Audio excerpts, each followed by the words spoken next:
واحلل عقدة من لساني يفقهوا قولي سبحانك لا علم لنا إلا ما علمتنا إنك أنت العليم الحكيم. برادران اسلام، واجب الاحترام بزرگوں، دوستوں اور بھائیوں، اللہ تبارک و تعالیٰ کے کلام مقدس میں سے ایک آیت اور آقا انعامدار خاتم الانبیاء حبیب کبریا حضرت محمد مصطفیٰ صلی اللہ علیہ وسلم کے فرامین میں سے 2 حدیثیں تلاوت کی ہیں. دعا فرمائیں اللہ تبارک و تعالیٰ اس عاجز کو صحت عافیت قابلہ اور حق بات بیان کرنے کی توفیق عطا فرمائیں. اللہ تبارک و تعالیٰ آپ کو سمجھنے کی، مجھے سمجھانے کی، اور اس کے بعد ہم سب کو مل کر حق پر چلنے کی توفیق عطا فرمائے. پروردگار عالم تمام آنے والوں کی حاضری، حج، زیارت، عبادت منظور و مقبول فرمائے. میں نے کل کے معروضات میں عرض کیا تھا کہ الحمدللہ ہم سب لوگ جو ہیں اپنے آپ کو اہل سنت والجماعت کہلاتے ہیں. اللہ تبارک و تعالی صحیح معنوں میں ہمیں اہل سنت والجماعت بنائے اور اسی پہ قائم رکھے اور اسی عقیدہ حقہ پہ موت عطا فرمائے. اور چند بھائیوں نے مختلف باتیں بھی لکھی ہیں، لیکن ہر بات کا ہر مسئلے میں اور ہر جگہ جواب جو ہے بڑا مشکل ہو جاتا ہے. جیسے ابھی کسی نے لکھا تھا کہ جی 11ویں کے بارے میں کیا مسئلہ ہے. اسی طرح ایک ساتھی نے کہا جی علم غیب کے بارے میں بھی پھر آپ مزید کچھ روشنی ڈالیں. اسی طرح چند ساتھیوں نے لکھا کہ جی مسئلہ حیات کے بارے میں انبیاء علیہم الصلوۃ والسلام کی، اس کے بارے میں بھی آپ روشنی ڈالیں. بہرحال آپ دعا کریں اللہ مجھے ہمت دے، توفیق دے تو میں سب باتیں خدا کرے عرض کر سکوں. موٹی بات میں نے آپ کو سادہ لفظوں میں جو عرض کی تھی، اگر ایک بات کو بھی آپ یاد رکھ لیں تو اس سے اللہ کی رحمت سے کئی مسئلے خود بخود حل ہو جائیں گے. کل میں نماز پڑھ رہا تھا عشاء کی، تو ایک کوئی حاجی صاحب تھے، بہرحال میں نے دیکھا نہیں کون تھے، بڑا بیچارہ جوش میں آ کے دوسرے کو کہہ رہا تھا کہ بھائی اب ہم کیا کریں، کوئی مولوی کچھ کہتا ہے، کوئی مولوی کچھ کہتا ہے. ایک مولوی کی بات سنو تو کچھ کہتا ہے، دوسرے مولوی کی بات سنو تو کچھ کہتا ہے، تیسرے مولوی کی بات سنو تو کچھ کہتا ہے. بس یہ تو ہمیں ایسے پاگل بنا دیتے ہیں، ہم کس کی بات مانیں اور کس کی بات نہ مانیں. ہم لوگ مجبور ہو گئے ہیں، جس مولوی کی بات سنتے ہیں وہ کہتا ہے میں ٹھیک کہہ رہا ہوں.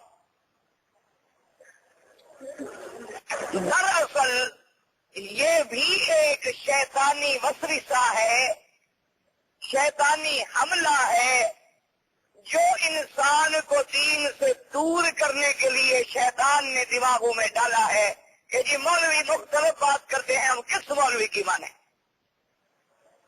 آج اللہ کے کعبے میں چلو ہم ایک فیصلہ کرتے ہیں. الحمدللہ اللہ نے آپ کو بھی کعبہ نصیب کیا، مجھے بھی نصیب کیا.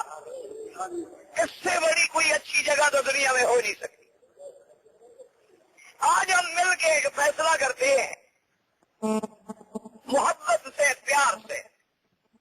جن جن مسئلوں میں مولوی لڑتے ہیں، وہ کچھ کہتا ہے، وہ کچھ کہتا ہے، ان کو آپ رہنے دیں. جن مسئلوں میں مولوی کوئی جھگڑا نہیں کرتا وہ تو آج مان لو. کیا بات؟ جس میں جھگڑا کرتے ہیں مولوی انہیں کو ایک طرف رہنے دو. آج تک کسی مولوی نے کہا ہے کہ نماز نہ پڑھو؟ کسی نے روکا ہے؟ کسی جماعت کا مولوی نے؟ تو کیا سارے مسلمان نمازی ہیں؟ تو تو پھر مولوی کے جھگڑے والی بات کہا گئی؟ کسی مولوی نے منع کیا ہے کہ رمضان کا روزہ نہ رکھو؟ تو جو لوگ روزہ نہیں رکھتے ان کو مولویوں کے جھگڑے نے کہاں روکا ہوا ہے؟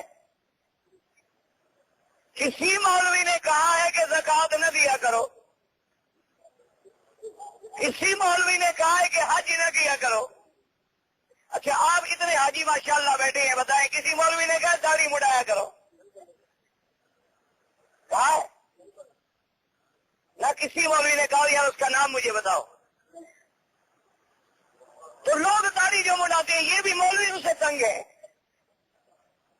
کہ ایک مولوی کہتا ہے مڈاؤ، ایک کہتا ہے رکھاؤ، ایک کہتا ہے نہ رکھاؤ، ایک کہتا ہے تھوڑی رکھاؤ، ایک کہتا ہے بڑی رکھاؤ، اس لیے تم داڑھی مڈاتے ہو کہ مولویوں کا جھگڑا۔ تو بات سمجھ آئی کہ مولویوں کا جھگڑا نہیں، جھگڑا شیطان کا ہے۔ اس نے ہمارے دماغوں میں دین سے دور کرنے کے لیے ایک بات ڈال دی ہے کہ جی چھوڑو میاں مولوی تو لڑتے ہیں، اور ایک کچھ کہتا ہے اور ایک کچھ کہتا ہے۔ اصل بات یہ نہیں ہے، اصل بات یہ ہے میں نے کسی مولوی کا کلمہ نہیں پڑھا۔ ہم نے کس کا کلمہ پڑھا ہے؟ لا الہ الا اللہ محمد رسول اللہ۔ اللہ کا حکم ہوگا، وہ تورات میں بھی ہو تو ہم نہیں مانتے، انجیل میں بھی ہو تو ہم نہیں مانتے، زبور میں بھی ہو تو ہم عمل نہیں کرتے، کیونکہ ہم نے آگے پڑھا ہے محمد الرسول اللہ کہ مولا حکم تیرا ہوگا، زبان محمد کی ہو۔ سب کہہ دو صلی اللہ علیہ وسلم۔ موسیٰ اللہ کا نبی ہے، آنکھوں پہ ہے، تورات اللہ کی کتاب ہے، عیسیٰ علیہ السلام اللہ کا نبی ہے، انجیل اللہ کی کتاب ہے، زبور اللہ کی کتاب ہے، داؤد اللہ کا پیغمبر ہے، لیکن ہم ان شریعتوں پر بھی، ان کتابوں پر بھی، ان احکام پہ بھی عمل نہیں کرتے، کیونکہ ہم پابند ہیں صرف ایک پیغمبر کے جس کا نام ہے محمد الرسول اللہ صلی اللہ علیہ وسلم۔ تو پھر مولویوں کے جھگڑے والی بات کہاں رہ گئی؟ ایک بات، دوسری بات یہ یاد رکھیں کہ ایک اختلاف ہوتا ہے اہل حق میں، اور ایک اختلاف ہوتا ہے باطل کے ساتھ۔ آپ دونوں کو ملا نہ دیا کریں۔ ایک باپ بیٹے کا جھگڑا ہے، ایک بھائی بھائی کا جھگڑا ہے، ایک تیرا میرا علاقے کے ڈاکو چور لٹیرے سے جھگڑا ہے، ایک تیرا میرا ہندو یہودی نصرانی سے جھگڑا ہے۔ جھگڑوں میں فرق ہے کہ نہیں؟ ہر جھگڑے میں، ہر اختلاف میں ایک فرق ہے۔ جھگڑا تو باپ بیٹے میں بھی ہو جاتا ہے، میاں بیوی میں بھی ہو جاتا ہے، بھائی بھائی میں بھی ہو جاتا ہے۔ جھگڑا علاقے کے سماج دشمن عناصر سے بھی ہوتا ہے، ڈاکو سے بھی ہوتا ہے، لٹیرے سے بھی ہوتا ہے، قاتل سے بھی ہوتا ہے، اور ایک جھگڑا ہمارا ہندو سے ہے، یہودی سے ہے، نصرانی سے ہے، سکھ سے ہے۔ وہ کفر اور اسلام کی جنگ ہے، وہ ہمارے معاشرے کی امن کی جنگ ہے۔ یہ گھر کے جھگڑے جو ہیں یہ برادری کی جنگ ہے، ان میں جیسے فرق ہے اسی طرح سمجھے کہ علماء حق میں بعض فروعی مسئلوں پہ اختلاف ہے، ان سب پہ اللہ کروڑوں رحمتیں کرے۔ ایک بات امام ابو حنیفہ رحمت اللہ علیہ نے دین کی سمجھی اور ہمیں بتلا دی، ایک بات امام شافعی رحمت اللہ علیہ نے سمجھی اور ہمیں بتلا دی، اسی بات کو امام مالک رحمت اللہ علیہ نے سمجھا تو ہمیں بتلا دیا، اسی بات کو امام احمد بن حنبل رحمت اللہ علیہ نے سمجھا تو ہمیں سمجھا دیا۔ ہمیں اتفاق سے جس امام کی کتابیں پڑھنے کا موقع ملا ہم اس کو زیادہ ترجیح دیتے ہیں، لیکن باطل یا غلط کسی کو نہیں کہتے ہیں۔ جیسے اپنے باپ کو آدمی زیادہ عزت دیتا ہے، یہ ضروری نہیں کہ تیرے باپ کی بے عزتی بھی کرے۔ ایک استاد سے دین پڑھا ہے، ایک استاد سے قرآن و حدیث پڑھی ہے، تو اس کی عزت میں زیادہ کروں گا کہ نہیں کروں گا؟ اس کا مطلب یہ تو نہیں کہ باقی لوگوں کو میں عالم بھی نہ مانوں۔ اسی طریقے سے اور ایک جھگڑا ہے اسلام کا کفر سے، ایک جھگڑا ہے باطل فرقوں سے، مشرک سے، کافر سے، قبر پرست سے، اہل بدعت سے، اہل رفض سے، خوارج سے، جہمیہ سے، کرامیہ سے، جبریہ سے، قدریہ سے، فرقہ باطل سے، وہ ہمارے دین کے اصولوں کا جھگڑا ہے۔ وہاں ہم نے کیا دیکھنا ہے؟ ایک اللہ کا قرآن اور دوسرا فرمان محمد مصطفیٰ صلی اللہ علیہ وسلم۔ اب مولوی مکی ہو، مولوی مدنی ہو، مولوی عربی ہو، مولوی اجمی ہو، مولوی سندھی ہو، پنجابی ہو، افغان ہو، پٹھان ہو، ہندی ہو، بنگالی ہو، برمی ہو، کوئی بھی ہو، سنیں گے سب کی اور پرکھیں گے کس پر؟ اللہ کے قرآن پر اور حدیث محمد مصطفیٰ صلی اللہ علیہ وسلم۔ اللہ تبارک و تعالی آپ کو بھی اور مجھے بھی حق سمجھنے کی اور پرکھنے کی اور عمل کرنے کی توفیق۔ میرے پاک نبی نے جب بھی نام لوں تو درود شریف پڑھ لیا کریں اور مہربانی کریں یہ درود شریف بیٹھ جائیں، جلدی سے بیٹھ جائیں، کھڑے نہ رہا کریں۔ میں روز کہتا ہوں، آپ بھی روز نہیں مانتے، ماشاءاللہ۔